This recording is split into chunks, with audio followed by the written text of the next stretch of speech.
નમસ્કાર, ખબર અરવલ્લીમાં આપનું હાર્દિક સ્વાગત છે। હું છું અલ્પેશ રાઠોડ।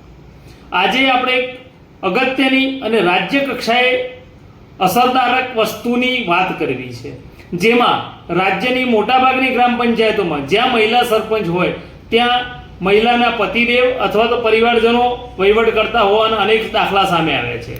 ત્યારે આવો જ એક દાખલો અરવલ્લી જિલ્લાની મોડાસા તાલુકામાં આવેલી સરડોઈ ગ્રામ પંચાયતનો સામે આવ્યો છે।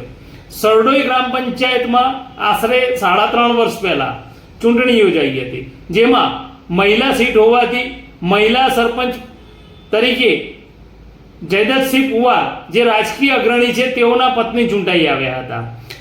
આ મહિલા સરપંચ ચૂંટાઈ આવ્યા પછી ગ્રામજનોના આક્ષેપ મુજબ ક્યારેય પણ ગ્રામ પંચાયતમાં દેખાયા નથી। તેઓ અમદાવાદ ખાતે રહે છે અને તેઓ આ પંચાયતનો વહીવટ મોટાભાગે તેઓના પતિદેવ જે મોટા રાજકીય અગ્રણી કહેવાય છે તેઓ સંભાળી રહ્યા છે। પંચાયતને લગતા તમામ કામ, માનો કે ઠરાવ કરવાનો હોય, પંચાયતની મિટિંગ હોય કે પછી પંચાયતની કોઈ પણ કામગીરી કરવાની હોય, જયદત્તસિંહ પુવાર જ આ કામગીરી કરી રહ્યા છે, જેનાથી પંચાયત સદસ્યો પણ નારાજ છે અને ગ્રામજનો પણ નારાજ છે। આ નારાજગી છેવટે 3.5 વર્ષ બાદ ઉડીને આંખે વળગી છે। ગ્રામ પંચાયતના લોકો કંટાળી ગયા છે। તેઓના ઉદ્ધત વર્તન અને કોઈ પણ પ્રકારની જવાબદારી વગરની વાતોથી કંટાળી સરપંચ પતિ વિરુદ્ધ આજે અરવલ્લી જિલ્લા કલેક્ટર કચેરી પહોંચી આ ગ્રામજનોએ તેમની સામે મોરચો માંડ્યો હતો। તેઓએ જિલ્લા કલેક્ટર સમક્ષ પહોંચી સરપંચ પતિને પદ પરથી દૂર કરવા, તેઓની દાદાગીરી હટાવવા અને એની સાથે સાથે મહિલા સરપંચને પદ ઉપરથી દૂર કરવાની માંગણી સાથે અરવલ્લી જિલ્લા કલેક્ટરને આવેદનપત્ર આપ્યું હતું। આજે અરવલ્લી જિલ્લામાં દાખલારૂપ કહી શકાય, દ્રષ્ટાંતરૂપ કહી શકાય તેવો આજે એક બનાવ બનતા સરડોઈ ગ્રામ પંચાયતના ગ્રામજનોએ એક નવી ચીલો ચીતર્યો છે।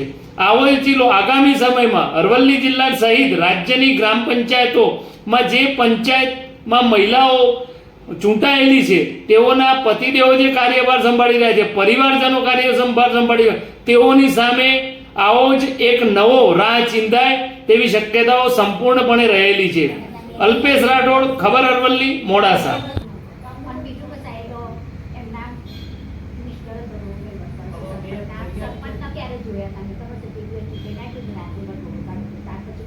હંસાકુંવરબા અનિલસિંહ રેવળ, પૂર્વ સરપંચના પત્ની હંસાકુંવરબા અનિલસિંહ રેવળ અમારા ગામમાં સરપંચ 4 વર્ષથી કોઈ દિવસ હાજર રહેતા જ નથી। કોઈ પણ કાર્ય કામ બતાવીએ તો એમના પતિ એસપી આપણને કોઈ સહી મરણનો દાખલો લેજે તો પણ આપણે તકલીફ પડે છે। ગામ લોકો બહુ હેરાન થઈ ગયા છે। કોઈ પણ કામ હોય લાઇટનું, આ જગ્યાએ લાઇટ નથી તો પણ કોઈ સાંભળતા જ નથી। સરપંચ છું જ નહીં તો પછી કોણ કામ કરે એમ? તો સરપંચ હાજર તો પછી ના હાજર કોઈ ફરક નથી અમને એમ। મારું નામ ભાવનાબેન રાવળ છે।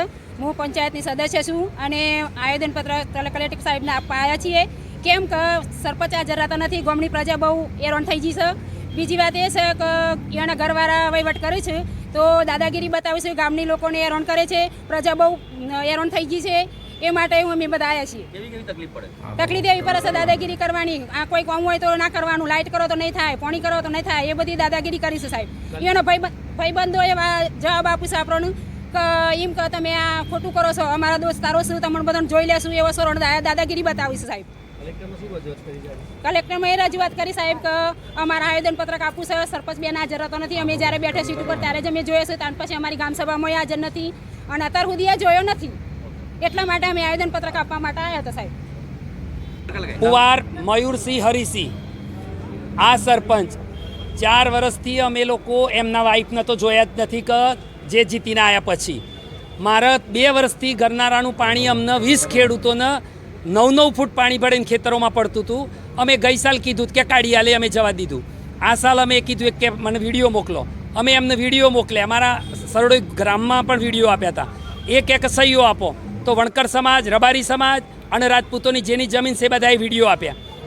અરે ફોટા એમના સહીઓ કરીને મેં આપ્યા પછી એમને મને 3 દિવસ પછી ગાળો બોલવા માંડી અને એમનો જે લુખો તત્વ કે જે અહીં સાહેબની ગાડી ચલાવે છે, એ શિક્ષણ અધિકારીની ગાડી ચલાવે છે, એ એની ખાનગી રિવોલ્વર પડશે એની જોડે, કાળા કાચવાળી સરકાર કે ના રાખવાની, એમને આજે પણ કાળા કાચવાળી ગાડી ફરે છે।